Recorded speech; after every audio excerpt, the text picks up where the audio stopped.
দেখুন আর কয়েক ঘন্টার মধ্যেই কিন্তু উদ্বোধন হতে চলেছে, আর মাত্র কয়েক ঘন্টা, আর মাত্র 2 ঘন্টা বাকি রয়েছে। বন্দে ভারত এক্সপ্রেস কিন্তু নতুনভাবে নতুন রুটে চলে যাচ্ছে গুয়াহাটি। এই যে দেখুন রেল লাইনের 22 নম্বরে কিন্তু সাজানো হয়ে গেছে, আর এখান থেকে কিন্তু ট্রেন চলে আসবে এইখানে, এখান থেকে কিন্তু সোজা চলে আসবে। আর কয়েক ঘন্টা, আর মাত্র কয়েক ঘন্টা হাতে বাকি, মাত্র 2 ঘন্টার মধ্যেই কিন্তু হতে চলেছে, কিন্তু আমাদের উদ্বোধন হয়ে যাবে বন্দে ভারত এক্সপ্রেস। চলুন স্টেজটা আপনাদেরকে একবার দেখাই।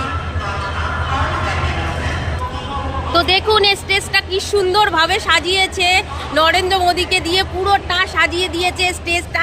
আর কিছুক্ষণের মধ্যেই কিন্তু উদ্বোধন হতে চলেছে। ওই যে বন্দে ভারত, ওটি কিন্তু উদ্বোধন হয়ে যাবে। আমি হয়তো সেই মুহূর্তে থাকতে পারবো না, আমার আফসোস, কেননা আমার ট্রেন তার আগে, আমি বেরিয়ে যেতে হচ্ছে।